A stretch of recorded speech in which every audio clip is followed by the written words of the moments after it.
Aubrey Graham strikes again. We got a new update in the saga of the softest lawsuit in the history of hip hop music. Drake suing UMG because not like us, even though he antagonized this beef and is mad he lost. That's just what's happening. So they went to court. Drake's team was told that they had to amend their case, but they could continue with the lawsuit.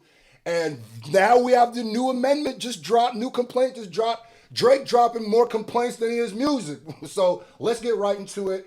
Protect hip hop culture at all costs. Shout out to everybody who went and purchased yesterday. We were doing that contest for the next 5 people who bought it. And I will be announcing those people at the end of this video, so stick around. Let's get right back to this. Universal warns Drake. By the way, Universal has wanted nothing but Draco smoke with Drake this whole time. Universal has been the ones protecting artistic integrity, so that's why I'm on their side.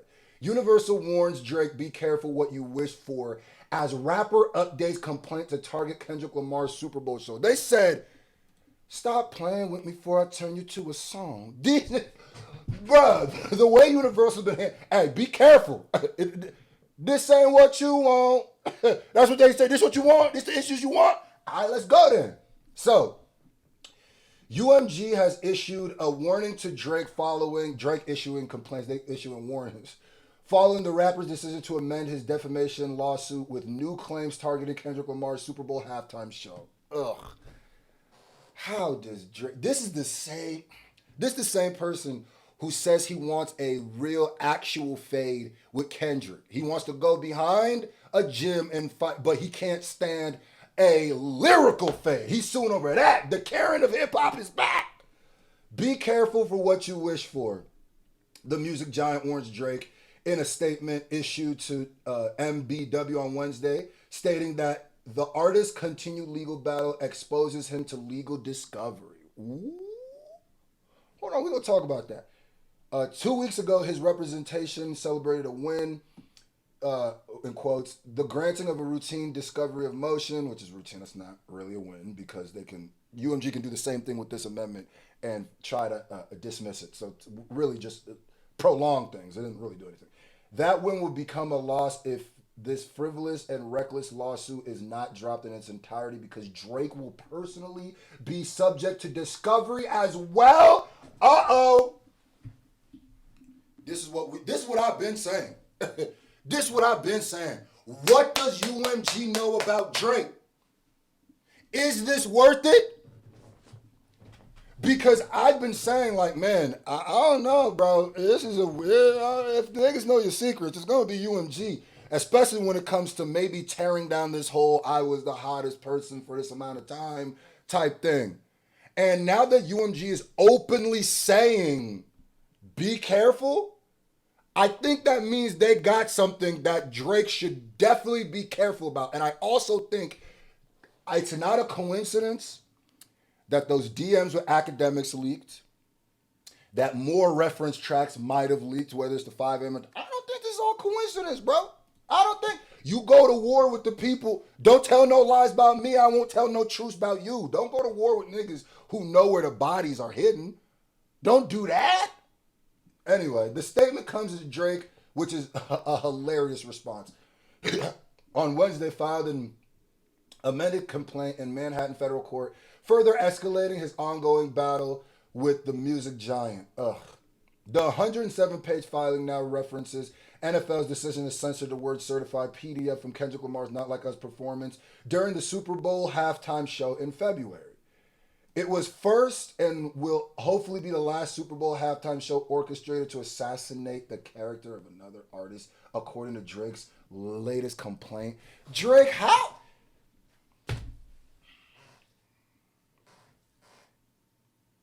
You dissed Joe Budden on your latest project. On that same song, I think you were talking about who the real gangsters were. You said you wanted to go back and squabble up with Kendrick. How do you do these I need to know the OVO bots. How do y'all do the mental gymnastics to still think this isn't lame?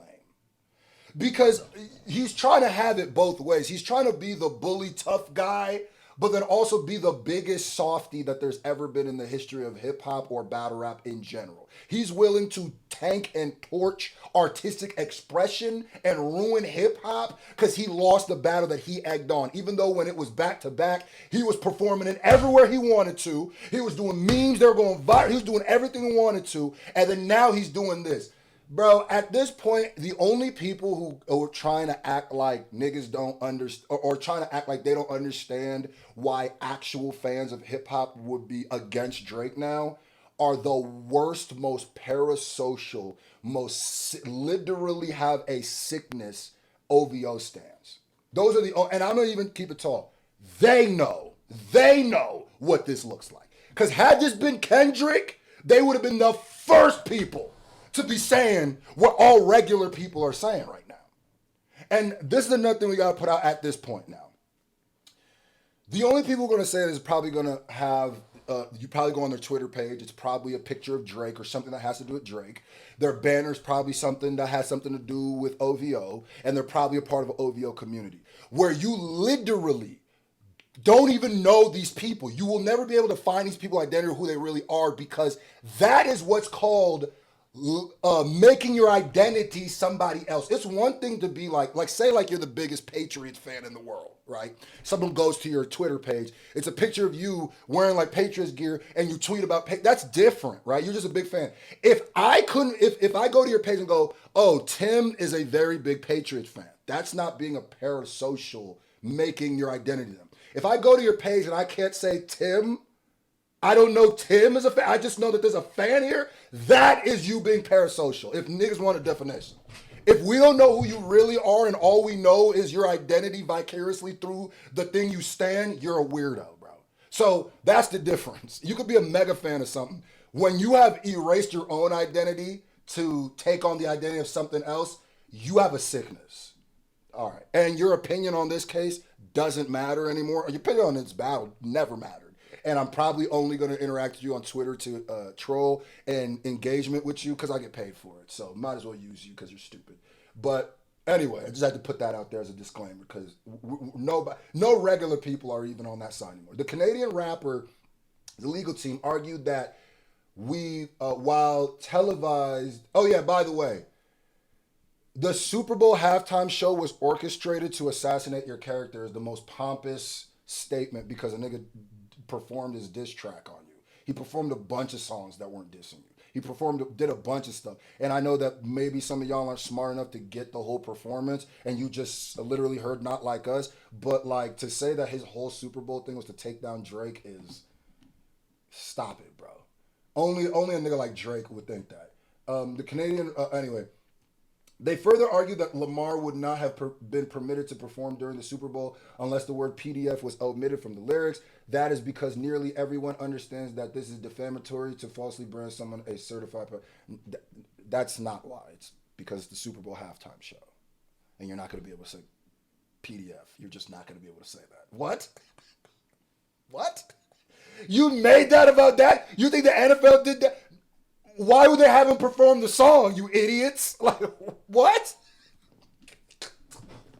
Lamar's halftime performance, but that's just a blatant lie. Broadcast by Fox was the most watched halftime show of all time, according to Billboard. The agreement to censor the word PDF file failed to cure the Super Bowl's performance of conveying record central defamation meaning. Instead, the Super Bowl performance further solidified that the public belief in the truth of the allegations against Drake, according to Drake's amendment complaint. Oh my Lord. This is the nigga who is still talking gangsta on records. Wow, nigga. Mob ties, huh? UMG discovered Drake's defamation suit. Described his suit as one absurd legal step after the other. Bro, nobody flames these niggas like UMG. Nobody flames Drake like UMG. Drake, questionably one of the most successful, most accomplished artists, and with whom we've enjoyed a 16-year successful relationship with, is being misled by his legal team into taking one absurd legal step after the other, which is another thing people have said, is like maybe his legal team is just doing this for money because they know they don't have a case, but Drake is having to pay for all of this right now. The music giant pointed to a pattern of legal actions by Drake's team, noting that proceedings initiated with much fanfare and bluster in Texas last November were quietly dropped in November. So they're basically saying, yeah, you was all big and bad over there, but it seems like as time goes, the allegations get minimalized and more minimalized, and the evidence gets pulled down, and the people that you swore were credible sources are switched around. These niggas put Joe Budden. They took out the whistleblower and put Joe Budden in the new one. I'm not going to read the whole 107 pages, but what? Anyway, so it was first and will hopefully be the last. Okay, anyway. UMG also highlighted that Drake has withdrawn certain allegations from his original. Yeah, he's chopped up this whole allegations, asserting false potentially to avoid court sanctions for asserting false allegations. Fearful of being sanctioned by the court they amend so basically what they're saying is a lot of the things that Drake is taking out is because he doesn't know if these things are true or not. He's making accusations to see if they're true, and then as soon as he learns they're not, they take them out. But when they put them in there, they put them with all the confidence of them being true. And it's the thing that's funny is it's like Drake is behind the internet because Drake does something like where he quoted the whistleblowers, like, bro, this whistleblower's already been debunked. Academics already came out and said that it wasn't true. So then they took him out this time. That shows this nigga doesn't have a case, bro. Or he doesn't have one that he not as strong enough that he thinks. The amendment complaints no longer includes, the whistleblower alleging Interscope paid him. Yeah, that's the Akadidi stuff. This is what you get for using anybody who was around Akadidi as a source. Alleging Interscope paid him through third parties to use bots to achieve 30 million streams. So that they threw that all out there. And it's funny how when they put something in, it's super loud and brass, and when they take it out, the new filing suggests that the label merely turned a blind eye to such activities instead of actually participating in them. That's a big difference from what you were saying. At minimum, UMG was aware that the third party were using bots to stream the recording and turned a blind eye despite having the power to stop such behavior. So basically, you went from Spotify, iHeart, UMG was doing this, was all doing this. Then you quietly took out, I think Spotify and iHeart. Now it's UMG. Now it's they didn't do it. It's well they knew and they didn't do nothing about it. Doesn't sound. I'm not a lawyer, but it doesn't sound like you. It sounds a little shaky. UMG concluded both Texas and New York proceedings are an affront to all artists and creative expression. That is literally what I've been saying, and that's why if you're a fan of hip hop, if you're a fan of artistic expression, a fan of anything like that, you should not be for this. Period. Should his legal representation senselessly keep the New York lawsuit alive, we will demonstrate that all remaining claims are without merit. They said we got the Yiggy on us, so run up if you want to. UMG warned, it's shameful that these foolish and frivolous legal theatrics continue. They are reputationally and financially costly to Drake and have no chance of success. Put a beat behind it, why don't you? Because they ain't lying.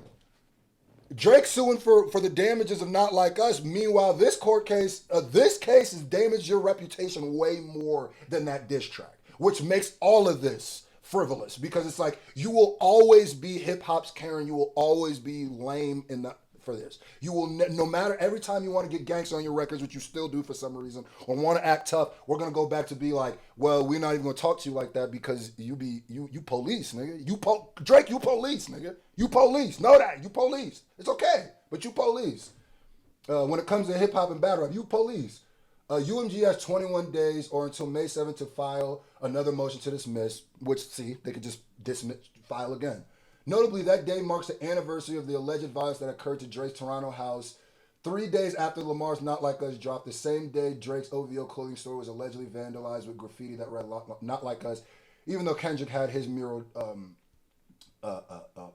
vandalized also.